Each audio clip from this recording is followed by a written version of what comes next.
students. Today we will start with chapter 11b, change of state and latent heat. So these are the basic things which you already know. Solid, liquid and gas, three states of matter, you know it very well. And the different processes of change of one state to another state, this also you know the names. So basically whenever from solid to liquid, melting or fusion by absorbing heat energy, again liquid to gas, vaporization or boiling by absorbing heat energy. There is also another process which I have not mentioned here, which is evaporation. What is the difference basically between vaporization and evaporation? Evaporation can occur at any temperature, but boiling, it needs a certain fixed temperature at which liquid will change to gaseous state. Then if this can transfer to this forms, the reverse can also be true. From gas, from gas to liquid, condensation, liquid to solid, freezing, solid to gas, direct sublimation like camphor, gas to solid, solidification. So these are the basic things. Now, in this chapter, you actually have melting and boiling, different factors affecting melting and boiling, and few graphs you have to learn how to draw the different graphs. And also you have a concept of latent heat. Now what is latent heat? First of all, let us understand before knowing what is latent heat. We are saying that melting or fusion, say, is a process by which solid changes to the liquid state by absorbing heat energy at some constant temperature. We are using the term at constant temperature or at fixed temperature.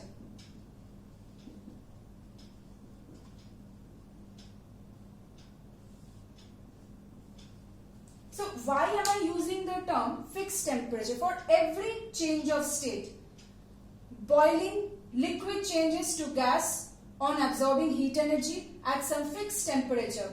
Again, liquid changes to solid on releasing heat energy at some fixed temperature. For all the changes of states, we are the concept of fixed temperature is very important. We even define melting point as that fixed temperature at which solid will change to liquid by absorbing heat energy. So why the temperature remains fixed when any change of state occurs? Now, when heat energy is absorbed, for example, ice is transforming to water. Say ice is at 0 degree, it's transforming to water at 0 degree. Now, you know, you have read about the internal energy. It consists of the kinetic energy of the molecules, which is due to the random motion of the molecules, as well as the internal potential energy. Potential energy, which is the energy possessed due to the molecular attraction forces, the intermolecular attractive forces between them. Now, when solid, for example, changes to liquid, it has to overcome the molecular attractive forces in order to expand or in order to change the states. Is there no difference between solid and liquid? Obviously, the solid molecules are closely packed, liquids, you know, and gases, obviously, they are very far away from each other. So this transition of state, it changes the molecules, the arrangement of molecules also. In order to change the arrangement of molecules, they need to overcome that molecular attractive forces, right? So when during the change of state, when heat energy is absorbed, it is not manifested externally as a temperature rise. Instead, that heat energy is utilized in overcoming that molecular attractive forces. That means that heat energy is utilized in increasing the potential energy of the molecules. As a result, potential energy is increasing, but kinetic energy is not increasing. And if kinetic energy does not increase, then temperature won't increase. You have learned that temperature depends on the average kinetic energy of the molecules. That is why at that time, during the change of state, only the potential energy increases. We cannot see any temperature change. Once it changes its state, then we can find that the temperature is rising or falling or whatever. Okay, so at that period of time, the heat energy absorbed or released. For solid to liquid, it will be heat energy being absorbed. For liquid to solid, it will be heat energy being released. So that amount of heat energy which is utilized to change the state of matter from one state to another state by keeping the temperature constant is known as the latent heat. Latent meaning hidden, which is not manifested externally, which you cannot see that heat energy is utilized somewhere. Because when we generally see that a body, its temperature is rising, suppose a body has more heat energy, you see that the temperature is rising, so you get to know that the body is becoming hotter. But during the change of state, since there is no temperature rise, that is why we may find that there is no heat energy being transferred or no heat energy being involved basically. But heat energy is being involved, but that is utilized to increase the molecular potential energy. It is not shown or manifested externally. No temperature rise. That is why the term latent or hidden. So this is the concept of the latent heat. So that means when during any changes of state, during the change of state, the heat involved is a latent heat. Once the change of state is already taken place, for the temperature rise, that heat involved is manifested externally in the temperature rise or temperature fall, whatever. Now this latent heat, when expressed per unit mass,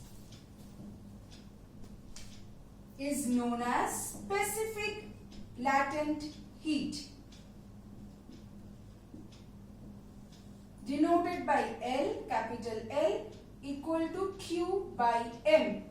Heat energy absorbed or released by mass, per unit mass. This is a specific latent heat. What can be the unit of specific latent heat? SI unit. Its SI unit will be Q, that is a heat energy, so joule, by mass, so joule per kg. Obviously, that means we can obviously convert this unit to other forms of units also. So that means if I tell you that the specific latent heat of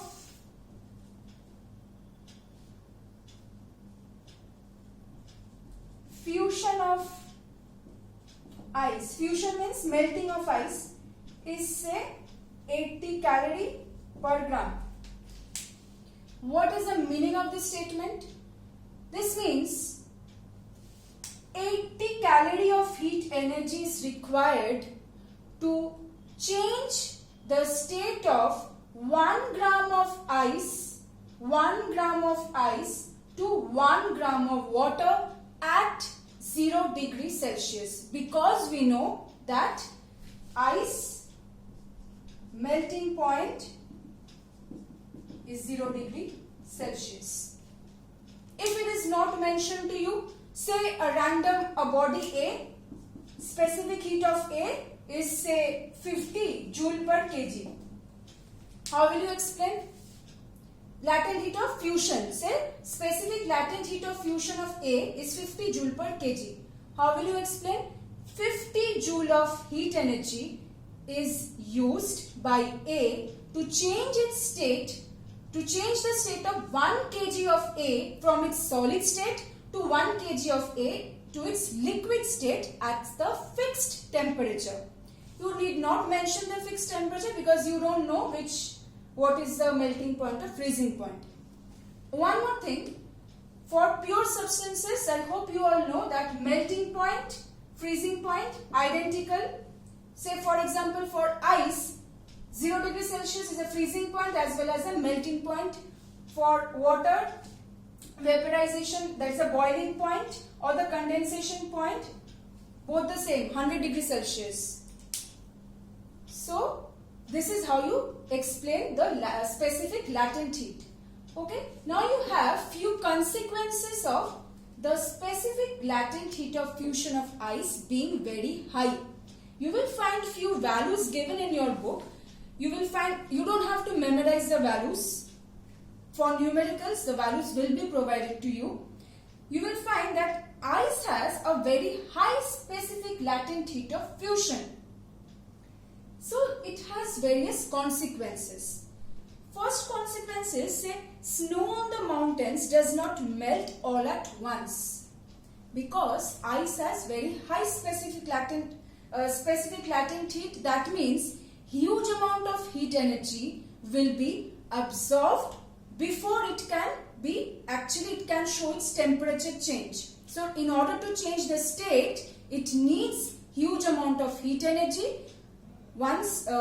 In order to change the state, it needs huge amount of heat energy. That's why if specific latent heat of ice would have been very low, then ice would have melted very quickly because small amount of heat energy would have been required to change the state of ice to water, right?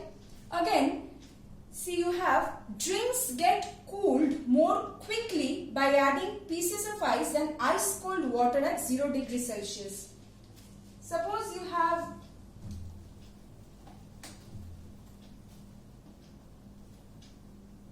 first of all, let me just clear one thing. Suppose ice at 0 degrees Celsius, it is transferring to water at 12 degrees Celsius, say. What will be the heat energy absorbed? Heat energy will be absorbed, obviously, because ice changing to water, right? Heat energy we are denoting by Q. You have read about Q equal to mc delta T. But can I only use this form here? No, because there is a state change occurring. Ice at 0 degrees Celsius means before it can convert to water at 12 degrees Celsius, it will first have to come to ice at 0 degree to water at 0 degree. Before coming to 12 degree, it has to change its state. So for this state change, this is a state change because ice at 0 to water at 0. What will be the heat energy absorbed? If capital L equal to Q by M, I just now showed that specific latent heat is the heat energy absorbed or released per unit mass. So can I write Q equal to M into L? Now what will happen? Now once it has formed water at 0 degrees Celsius, then its temperature will rise. When it is transferring from ice at 0 to water at 0, no temperature change. That is why this term. Now from water at 0 degree to water at 12 degree. Now temperature change. So Q, if this is Q1, Q2 equal to M into C into delta T. Change from 0 to 12. That means the total heat energy absorbed Q equal to Q1 plus Q2 ml plus mc delta T. Okay. So now the consequence which I was talking about, suppose you have to keep your drinks cold. You are using ice cubes instead of using water at 0 degrees Celsius. Why? Because if I use water at 0 degrees Celsius, it will only extract the heat from the drinks to change the temperature. But if I use ice at 0 degrees Celsius, it will extract additional amount of heat. Why? First to change its state, then to change the temperature. So isn't using ice at 0 degree giving us more benefit? Because by using ice at 0 degree, more amount of heat energy is extracted from the drinks. That means the drinks will be remaining colder, right? So this again, you have another consequence, like in the colder countries, when snowfall and when snow melts, which weather is actually colder? When snow melts, because when snow melts, it is actually, snow is melting, that means ice too, it will change its state. So additional amount of heat energy will be extracted from the surrounding to change the state. That means the atmosphere will be cooler than when the snow will fall. Okay.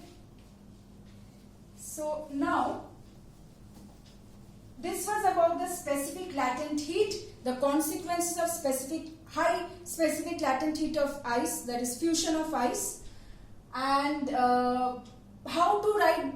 For example, you may get this type of questions like a specific latent heat of fusion of ice is this. What is the meaning of the statement? So you have to explain like that. And also we have covered the concept of latent heat. Okay. Now, let's come to see, you will have to learn for melting the volume change. There are few substances like lead, wax, they expands on melting. And for those substances which expands on melting, for them, if we increase pressure, melting point will be more. And for those substances which contracts on melting, like ice, for them, if we increase pressure, melting point will be lowered. Effect of impurities.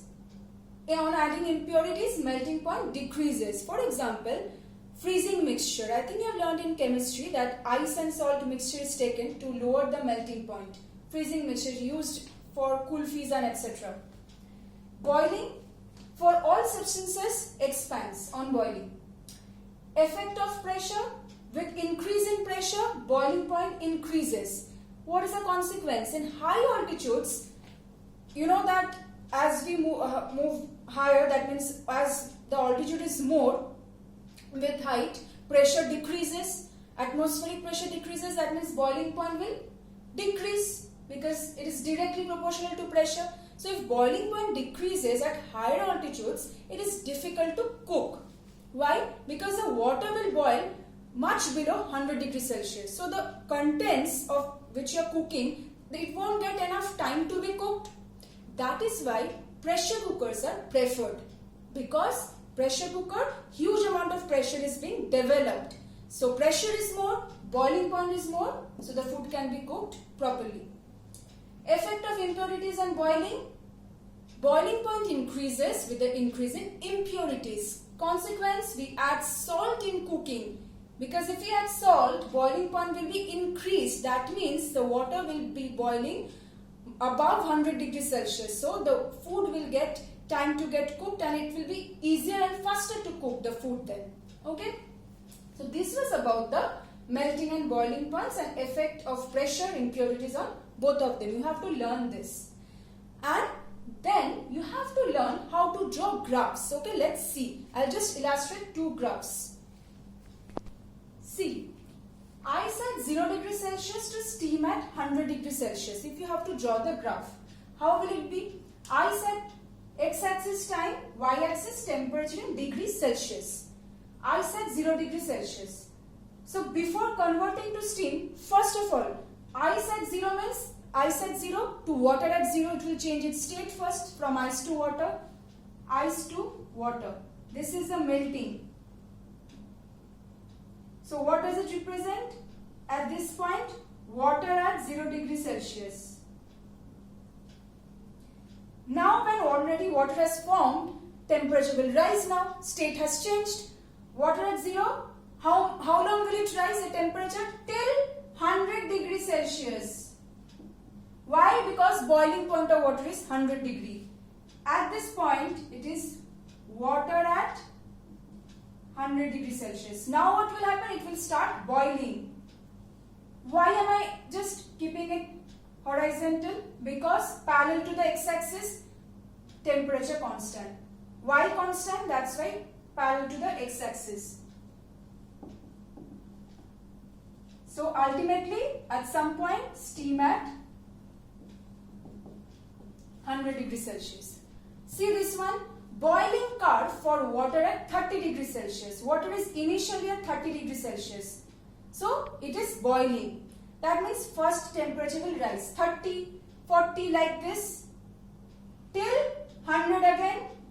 Why? Boiling point of water 100 degrees Celsius. So here it is water at 100 degree. And what is this? This represents the boiling process. Temperature rise till 100, then boiling will start at 100 degree. Finally, steam at 100 degree will form.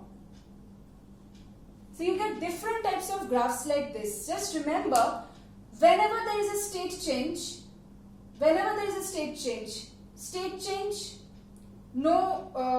basically you will have either parallel to the y-axis, or if it is obviously in 0, it started from 0, it will be in the x-axis only, because it's 0, starting from 0. See, parallel to y-axis means any state change, and whenever there is a rise, this represents rise in temperature. So parallel to the x-axis, right?